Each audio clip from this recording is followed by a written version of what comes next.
Pelatih Timnas Patrick Kluivert memanggil 28 pemain untuk persiapan putaran keempat kualifikasi Piala Dunia 2026 zona Asia. Bagaimana kekuatan skuad Garuda saat ini? Kami akan bahas bersama analis sepak bola Anton Sanjoyo. Bung Joy, selamat petang. Petang, Cindy. Bung Joy, kita mau ngeliat dulu ke lini pertahanan, baik itu dari kiper maupun juga di bagian belakang. Nah, salah satu nama yang hilang kan ada Messi Hurst. Nah, dengan hilangnya nama dia, sebenarnya kalau melihat nama-nama yang dipanggil oleh PSSI ataupun juga oleh Timnas, sudah cukup meyakinkankah mereka kuat dan solidkah untuk melawan Arab Saudi dan Irak? Kalau absennya Miss, saya kira saya tidak terlalu sependapat dengan Harpa ya. Tapi bagaimanapun juga memang ada kekuatan yang hilang. Tapi kan nggak bisa dipanggil semua juga pemain lini belakang itu. Tapi dengan kalau Rizky Ridho fit, Jai Isdet fit, Verdong fit, Kambuaya fit, Sayuri fit, saya kira nggak ada masalah di lini belakang. Apalagi di lini kiper kan Indonesia punya dua kiper kelas internasional ya. Ada Emil Audero, ada Martin Pas. Jadi lini belakang sih sebetulnya tidak terlalu mengkhawatirkan meskipun Miss tidak dipanggil, karena memang konsentrasi untuk klub ini menurut saya bagi dia pasti akan terpecah belah untuk membela tim nasional. Betul kata Harpa juga bahwa ini untuk pertama kalinya seorang pemain tidak bisa masuk ke skuad tim nasional karena sedang mencari klub. Karena kan kalau kita lihat ke belakang lagi kan memang pemain-pemain diaspora yang dipanggil oleh timnas Indonesia itu kan memang bukan semuanya, hampir kebanyakan bukan pemain kelas 1 kecuali Verdong, Jai Isdes, yang lainnya kan sebetulnya pemain di level kedua di Eropa, bahkan ada yang di level ketiga. Jadi menurut saya itu tidak terlalu mengherankan juga sih kalau dilihat dari latar belakangnya. Saya agak khawatir di lini depan karena oleh Rom ini kan dipanggil tapi dia sebetulnya kan sudah lama absen karena dia cedera. Tapi mudah-mudahan dia bisa langsung fit ya, langsung tune in lagi dengan pemain karena dia yang paling produktif dalam pertandingan internasional resmi tim Indonesia di luar pertandingan persahabatan.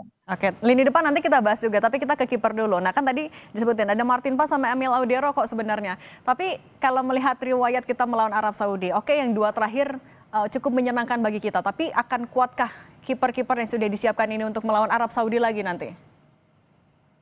Saya kira kalau kita bicara kiper itu hampir tiga-tiganya itu semuanya bisa diandalkan.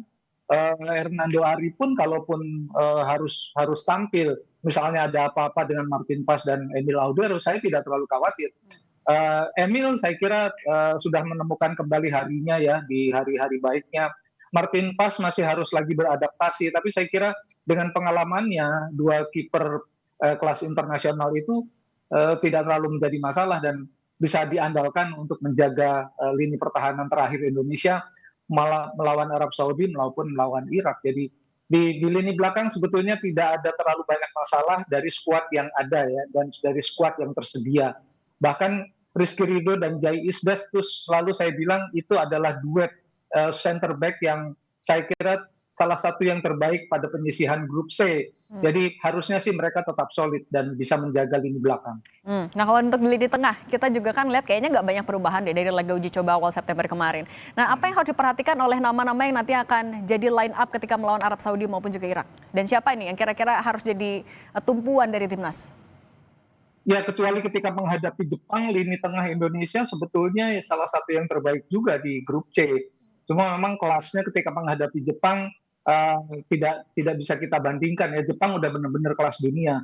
Sementara Indonesia hanya punya beberapa pemain yang betul-betul bisa mampu bersaing, bukan betul-betul bisa fight secara head to head yang balance gitu ya, tapi mampu bersaing. Kedatangan Joy Pelupesi harus diakui sebagai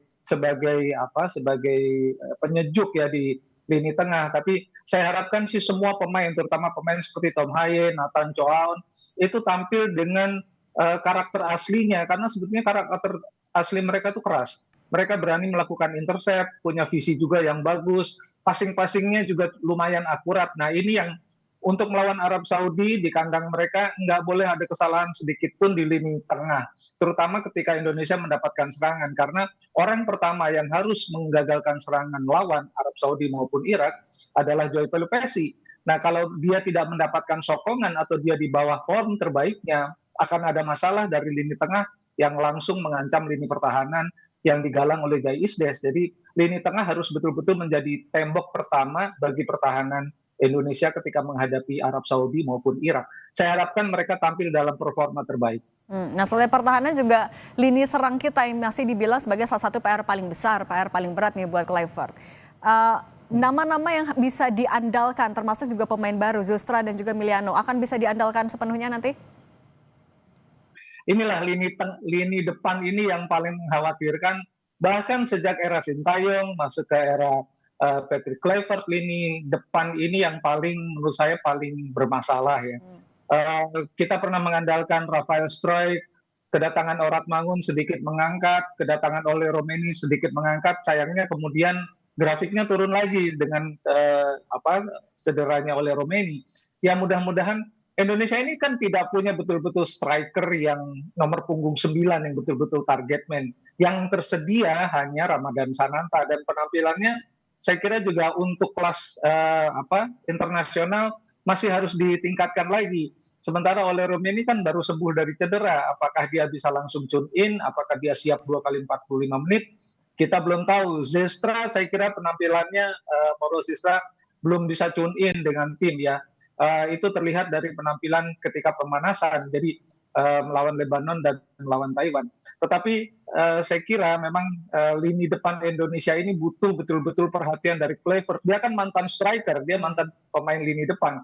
Harusnya sih kerja keras dia memang di lini depan. Nah ini yang saya harapkan dalam beberapa hari ke depan ini sudah ada progres ya. Tapi kan persoalan untuk timnas seperti Indonesia ini yang timnya, yang pemainnya tercerai-berai adalah ketika mereka berkumpul bisa langsung tune in, karena kita kan punya tim ini bukan tim kelas dunia seperti Spanyol, Argentina, Italia gitu. Jadi butuh waktu yang cukup lebih lama dari tim-tim seperti itu untuk bisa tune in langsung dengan kepentingan tim. Oke, masih ada waktu untuk memperbaiki lini serangnya. Terima kasih Bung Joy sudah berbagi bersama kami di Kompas Petang. Sehat selalu. Sama-sama, terima kasih Cindy.